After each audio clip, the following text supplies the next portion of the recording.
السلام عليكم ورحمة الله وبركاته. ازيكم؟ عاملين ايه؟ اخباركم؟ يا رب تكونوا بخير يا رب. الفيديو ده هيبقى عبارة عن معلومات سريعة كده، مش هتبقى فيه تفاصيل قوية، لان احنا شرحنا تقريبا الكلام اللي المفروض يتعمل قبل كده في فيديوهات كتير. يعني على العموم ده حوض جديد بعمله، فحبيت ان انا اشارككم التجربة دي. ده حوض 60 في 40 في 40. هنعمله بأقل التكاليف طبعا، عشان خاطر الحالة الاقتصادية والاجتماعية والنفسية والبهنسية واللوجستية والمورفولوجية والفسيولوجية. آه، ده حوض عملنا له ستاند هنا. دي بتتباع عند بتوع الستاير. دي اللي هي الارتفاع 30، ان احنا هناخد على الارتفاع العالي هنا. تمام. وده برضه نفس الكلام، هنثبتناهم بسيليكون هنا في ارضيه الحوض. تمام. وهنا برضه بسيليكون، وهنعلق عليهم هنا ماسوره، هنحط اللمض نفس الفكره هنا كده بالظبط. تمام. يلا بينا نشوف هنعمل ايه. كده احنا عملنا الحوض، حطينا فيه الرمله من الاجناب. وركز معايا كويس جدا في الكلمتين اللي جايين دول. اهم حاجه لو انت هتعمل حوض هاي تك ميديوم تك، وعاوز تحط تربه زي الفيرمي كومبوست في ارضيه التربه عشان خاطر تبقى مغذيه، هتعمل المنظر ده.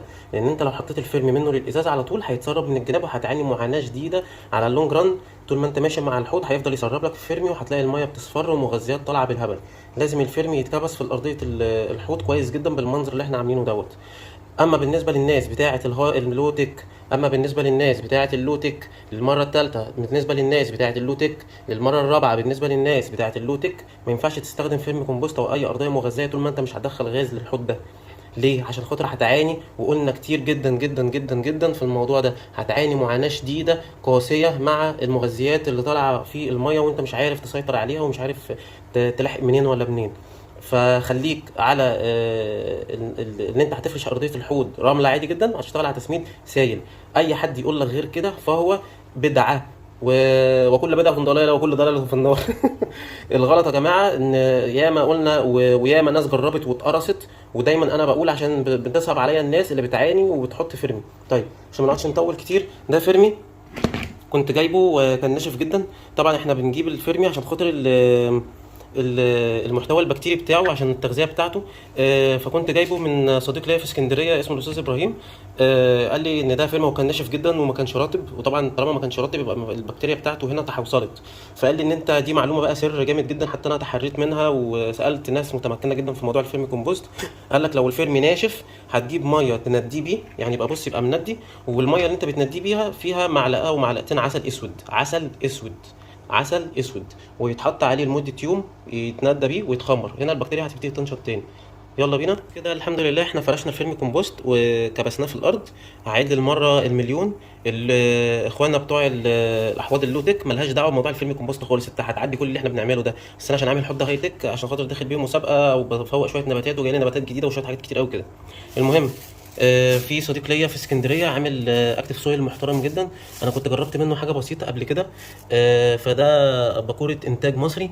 لسه هنجربها هنشوف هيعمل ايه كده. احنا هنحطه هنا في نص الحوض، هشوفه يعمل ايه. انا عارف المفروض الفيدباك بتاع الفيلم كومبوست ان هو هيعمل ايه يعني بالظبط.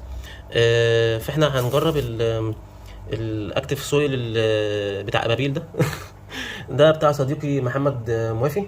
ان شاء الله هنجربه كده ونشوف هيعمل ايه باذن الله، ولعلها تجربه كويسه وتبقى حاجه محترمه لحد كده بقى. وتبتدي الناس بتاعت اللوتك ترجع تشبط معانا تاني في الكلام كده. احنا الحوض بتاعنا الحمد لله عملناه. الارتفاع بتاعنا 5 سم اللي احنا عايزينه، وده مهم جدا الارتفاع ده عشان خاطر يدي مساحه للنباتات ان هي تحط الجذور بتاعتها وتفرش الجذور بتاعتها وتاخد الوضعيه بتاعتها. كده احنا فرشنا الحوض اهو. هنبتدي بقى ايه، نملى الحوض بميه، وانا هاخد ميه من الحوض اللي جنبه ده، ميه نظيفه. نبتدي نغير منها ونملى الحوض. يلا اقولها لكم قبل ما املى. بص احنا بنيجي نجيب كيس، تمام، وبنحط الميه كده اهو عشان ما نعملش فوضى في الحوض، تمام. وتشتغل بقى على هذا المنوال، تقعد تجيب ميه وتجيب كيس وتحط عليه الميه بالشكل ده عشان خاطر ايه، ما يبهدلش الرمله. هنا بقى جينا لمرحله الكهرباء. انا جبت ماسوره بتاعه ميه، كانت عندي حته كده زياده، وكان عندي حته تانية كده ارفع منها، بس لقيت الماسوره اللي اتخن التلات ارباع دي او البوصه دي هي المناسبه. وفي كان عندي ماسوره زي دي برضو تنفع، كلها منافع هتشوفوها دلوقتي هتركب ازاي على الحاملين اللي احنا عملناهم جوه. طبعا انا جيت قست المسافه بين اول حامل هنا واول حامل هنا، لقيتها المسافه دي اللي هي العلامات اللي بالاسود هنا اهي، تمام، والعلامه اللي بالاسود هنا اهي. فجيت انا وسطنت الاضاءه في النص عشان خاطر تبقى الاضاءه موسطنه مساحه الحوض. رحت جبت لمبتين، طبعا مساحه الحوض 50، فانا هشتغل على اضاءه عاليه عشان خاطر ميديم تك هاي تك. فجبت لمبتين 9 واط يعني ب 1800 تقريبا، وجبت دويل برضو كاس كده احتمال ابقى اضيفه قدام بتاع 5 واط. ودي اللمبات بتاعتنا اهي بتاعت اليوس، ان شاء الله نشتغل بيها. دي بصراحه اكتر شركه برتاح اشتغل معاها يعني. بس وده هيبقى المنظر، هخلصه كده واوريهولكم. وجبنا السلك هنا كمان، نسيت اقول لك على السلك. دي مساحه السلك بتاعتنا وهنشبطها دلوقتي ونشتغل عليها. طيب لحد كده انا بقى تمام. احنا كده ركبنا الماسوره اهي، ركبنا الماسوره زي ما انتم شايفين بالعرض كده، وركبنا اللمبتين اهم. وادي الدويل الكاس اللي انا قلت لكم عليه، او ده هنحطه كده بس ايه لحين ميسره كده. احنا موسطنين الاضاءه جامد. في بعض الاحيان انا كنت بشيل الكفر ده زي هنا كده، بس انا بطلت اعمل الحركه دي عشان في مره كهربت جامد وما بقتش اعملها. يعني انا بص ابتديت اللمبات اللي هي كده اللي في النص دي ابتدي ارجع الكفرات بتاعتها، وهرجع الكفرات بتاعتها اصلا دلوقتي. وبصراحه ما انصحش حد ان هو يشيل الكفرات، عشان في مره اتكهربت كهرباء جامده جدا كانت هتوديني في داهيه يعني. ركبت الفلتر بتاعي، لسه في فلتر تاني هيركب، هقول لكم هنعمل فيه ايه دلوقتي حالا. كده احنا ملينا الميه بتاعتنا كله تمام، واقف بس على الفلاتر وكام حاجه كده. لحد هنا الناس بتوع اللوتك تمام قوي 100 فل و10. تعالى بقى الناس بتوع الميديوم تك والهاي تك، هقول لك على شويه اسرار ببلاش كده تأيف الدنيا معاك. بص يا باشا، دلوقتي انت عندك دلوقتي المفروض انت هتخش بقى على قصه الديفيوزر وتوزيع الغاز. ده خرطوم مخصص للغاز، تمام؟ مش اللي هو الطري، لا ده خرطوم كده مخصص للغاز اهو، تمام؟ بيستحمل لحد 10 بار. ده مخصص للكلام ده. ومعانا موتور باور هيد زي ما انتم شايفين زي ده، ومعانا سرنجتين اهم نفس المقاس، وادي الكاوتشتين. اللي هيحصل كالاتي ان احنا هنخرم الكاوتشتين دول عشان خاطر هنحط فيهم فلتر سجاير زي ما انا هوريه لكم دلوقتي. دول الفلترين السيجاره اهم هنجيبهم وهنخرم هنا خرمين، وهقول لكم ليه دلوقتي. طيب بعد ما خرمت بقى الكاوتشه بتاعت السرنجه، هتحط جواها هتحشي جواها فلتر السجاير، تمام؟ زي ما قلنا يكون نضيف. وهيبقى في واحده تانية اهي، دي اللي حضرناها اهي.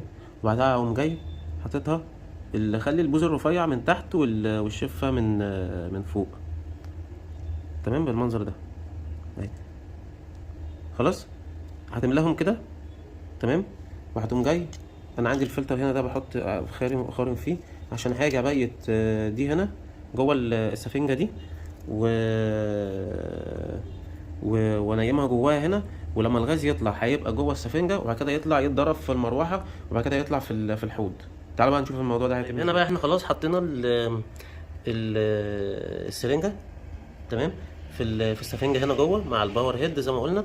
وربطنا الهواء بالخرطوم بتاع الهواء هنا في بقفيز. طبعا حطينا هنا السرنجه دي مليناها ميه، فالميه طبعا ايه بقت محشوره هنا جوه، فالغاز لما يجي يطلع احنا هنعد بقى هنا احنا هنشتغل على كام بابلز في الثانيه. وده الخرطوم بتاعنا، هنروح نركبه دلوقتي في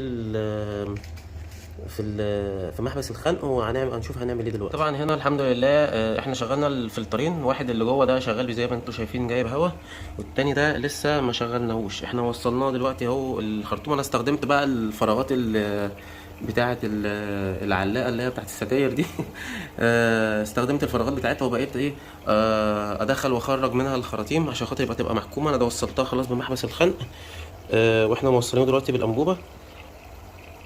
هنفتح المحبس واحدة واحدة زي ما انتم شايفين كده. بسم الله الرحمن الرحيم.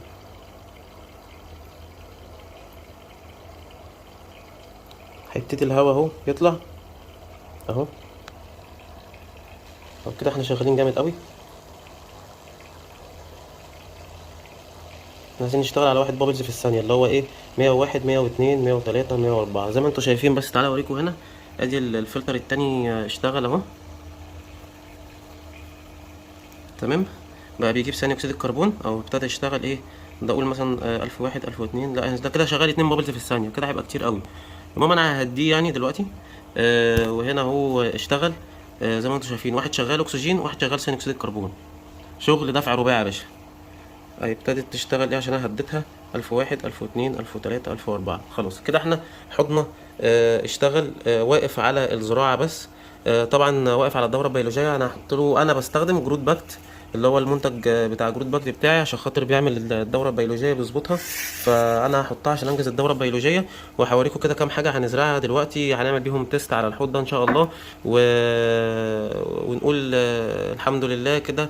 الحوض بنسبه كبيره اكتمل. طبعا انا بحب اكتب الداتا بتاعه كل حوض، عشان طبعا الواحد دماغه مش مركزه قوي.